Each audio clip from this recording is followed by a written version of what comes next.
ఆదికాండము 14వ అధ్యాయము.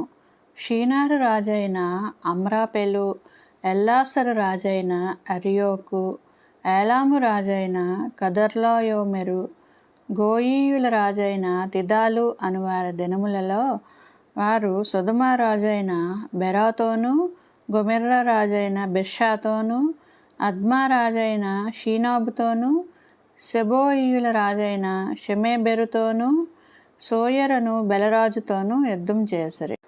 వీరందరూ ఉప్పు సముద్రమైన సిద్దీము లోయలో ఏకముగా కూడి 12 సంవత్సరములు కదర్లాయోమెరుకు లోబడి 13వ సంవత్సరమున తిరుగుబాటు చేసిరి.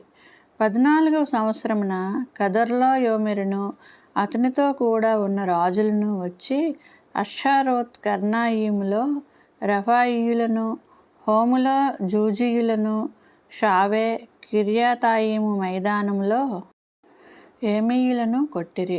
మరియు హోరీయులను అరణ్యము దగ్గర ఉన్న ఎల్పారాను వరకు తరిమి షేయూరు పర్వత ప్రదేశంలో వారిని కొట్టిన తర్వాత తిరిగి కాదేషను ఎన్పిష్మతుకు వచ్చి అమాలేకీయుల దేశమంతటికిని హససోన్ తామారులో కాపురమున్న అమోరీయులను కూడా కొట్టిరి.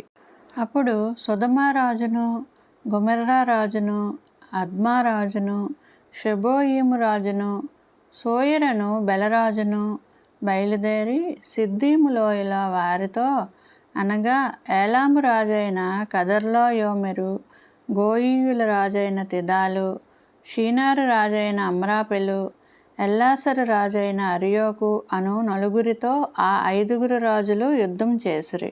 ఆ సిద్దీము లోయలో విస్తారమైన మట్టికీలు గుంటలు ఉండెను. సొదొమ గొమొర్రాల రాజులు పారిపోయి వాటిలో పడిరి.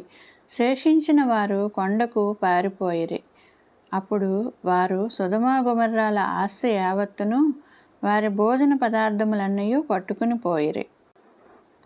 మరియు అబ్రాము సహోదరుని కుమారుడైన లోతు సొదొమలో కాపురముండెను కనుక అతనిని అతని ఆస్తిని పట్టుకుని పోగా తప్పించుకొనిన ఒకడు వచ్చి హెబ్రీయుడైన అబ్రామునకు ఆ సంగతి తెలిపెను.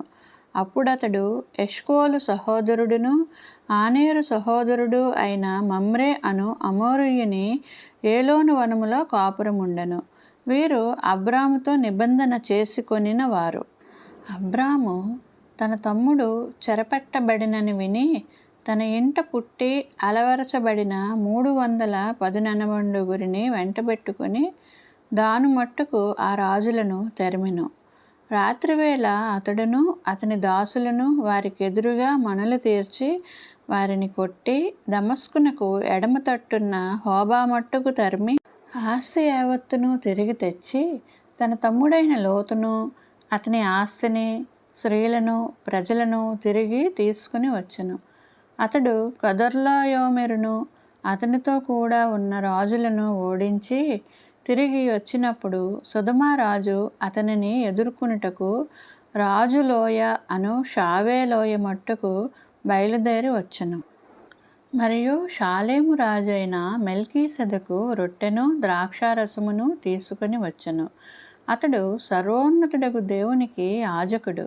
అప్పుడతడు అబ్రామును ఆశీర్వదించి ఆకాశమునకును భూమికిను సృష్టికర్తయును సర్వోన్నతుడు అయిన దేవుని వలన అబ్రాము ఆశీర్వదించబడునుగాక అనియు, నీ శత్రువులను నీ చేతికి అప్పగించిన సర్వోన్నతుడగు దేవుడు స్తుతించబడునుగాక అనియు చెప్పెను.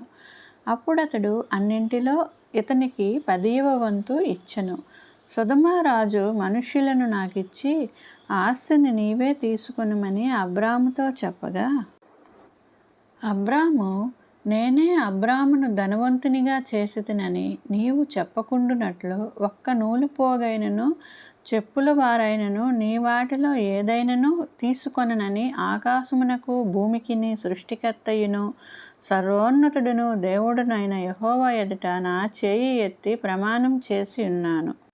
అయితే ఈ పడుచువారు భుజించినది తప్ప నాతో కూడా వచ్చిన ఆనేరు, ఎష్కోలు, మమ్రే అను వారికి ఏ భాగములు రావలెనో ఆయా భాగములు మాత్రము వారిని తీసుకొని నిమ్మని సుధమరాజుతో చెప్పెను.